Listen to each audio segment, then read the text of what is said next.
I've been a little under the weather, so not speaking too well right now. I've got a bit of a hoarse throat, but got to keep on painting even if you're not feeling all that great.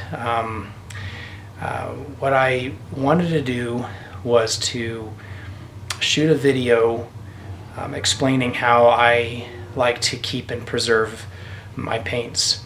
As we all know, paint is becoming more and more expensive in the art world, and especially I can't emphasize the importance of never dumbing down your paint, never getting the cheapest stuff.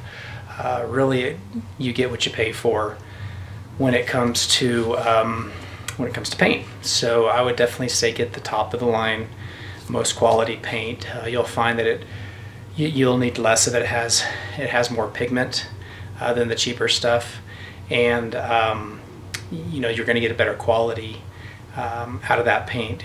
So that's the first tip. But anyway, we live in a world where things are just getting more expensive. Paintbrushes, all the different implements that go into painting, but paint is definitely expensive. So wanted to do a video to talk about how I make my paint go as long as I can make it last, and get every little ounce out of it. And the way I do that is I like to use these types of trays. This brand of tray is a Masterson, and this tray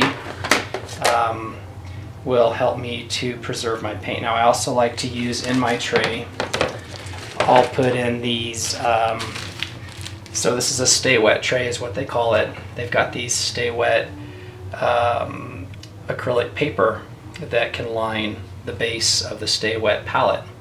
And so I'll use those, which I have been using right here. So, and you'll see that this is a dirty palette. I've actually literally had this palette for about the last 4 or 5 weeks, and much of the paint that I have sitting in here is the exact same paint from 4 or 5 weeks ago. And I'll tell you how I keep it preserved and also keep it from molding. And part of the secret is a stay wet palette. Now, I also use Golden Open paints. I have used the heavy bodies. I like heavy body fine, but I find that heavy body works best if you're in a more muggy, humid environment, and I'm not. I live in Colorado. We're usually hovering between 17 to 20% humidity most of the year around, which means if I'm using heavy body, I need to use a lot of dehumidifiers in my workspace, and try to keep them as wet as possible. I'll even use a retarder or something just to try to keep them from drying out too quickly. But what I found is they just dry out way too quickly. So with Golden Open, these were designed to be slow drying acrylics used for outdoor painting primarily. And I find that in arid climates such as myself, that where I live in, these do a really good job of giving me more dry time, more blending time.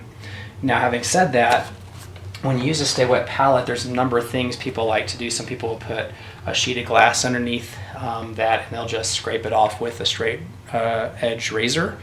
I like to have the stay wet papers.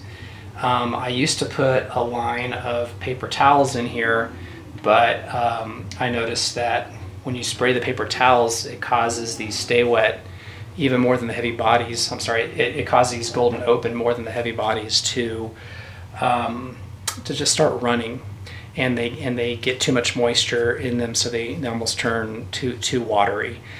So I stopped using the paper towel that would line the edges here, and I just went directly on top of this paper and have much better success. Now I do put a sheet, you see I have a paper towel right underneath this. I will wet that paper towel using my water bottle, and then I'll lay this on top. So that's kind of an introduction to my Stay Wet palette for me. Okay, let me take a moment and explain my Stay Wet palette really quickly, and how I have the colors lined out here. So I've got titanium white, cad yellow, cad orange, cad red light, burnt sienna, sap green, burnt umber, ultramarine blue, dioxazine purple, alizarin crimson, charcoal black, yellow green. I've got ultramarine blue light. I've got quinacridone magenta. This is yellow ochre. I got cobalt turquoise, and I've got a little bit of magnesium blue. So on this side of the palette, from kind of here over, these are the less commonly used colors that I'll have. So I usually score out a little bit less than those. This side are the colors that I'll use a little more often, and I try to keep them somewhat close to the colors that they complement on the color wheel. So on this side I'll have my warm colors and my cooler colors up here. With the warm colors, I keep green really close to cad red and to burnt sienna, because obviously green is the complement color to those, and I'll be using those. Usually if I'm going to paint with green, I might add a little bit of the red or the sienna into that mixture as well to kind of create an olive color. And so that's kind of how I like to lay out my palette. And again, I've used this palette for literally weeks. I bet I'm probably on my 5th week with this palette. So you can see it's been well used, and I'm getting ready to use it again. And then I have my paper towel. This is the same paper towel I've used the entire time, and I'll keep it kind of wet. Now what I do to preserve this is I will take out this sheet. Now with my paper towel, every once in a while it will start to dry, so I need to come through here. I'll squirt the bottom, make sure that's nice and wet, and I'll sort of put it back in here, smooth it out.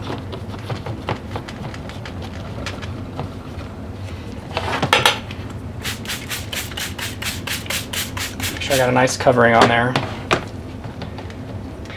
And then when I put my paper back in, I'll give the paper a good little squirt too.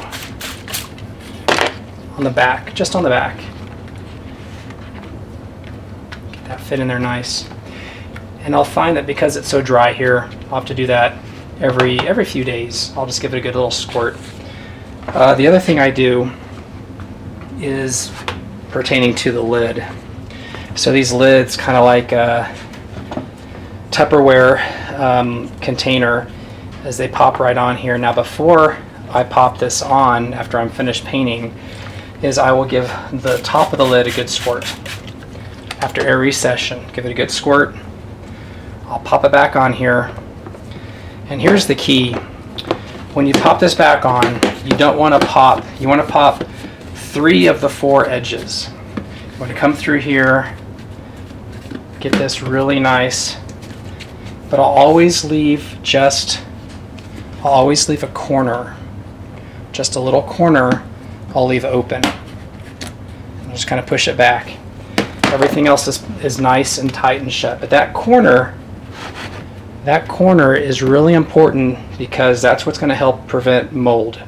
I found out the hard way when I first got this, that by popping all the corners, after several days I'd pop it up and it would just have this musty aroma to it, and that was really, really bothersome. So I found that just by keeping that corner open, it will not ever mold, and then I can literally use my palette for weeks and weeks, and I can continue to add color. My color preserves very nicely, it doesn't dry out very quickly, and I can keep adding to it if I need it. But this has been a technique that I've been able to use that has allowed me to be able to preserve my paints and keep using the same piles of paints every single time when and I'm ready to start a painting, start a new painting. I can use the same piles again and again, and so that's kind of how I handle that problem when it comes to acrylic paint. So just another tip, I do like to use turquoise, or I'm sorry, I like to use my titanium white, but if I'm really wanting to go thick, I really like to use the Grumberbacher gesso. It's a very, very thick, heavy body gesso. I can just show you it's extremely thick and has a lot of pigment. So if I need to get really strong, crisp color in a certain section, or even just a pure highlight, I won't even use the white, the titanium white. I will go right to my gesso and use that.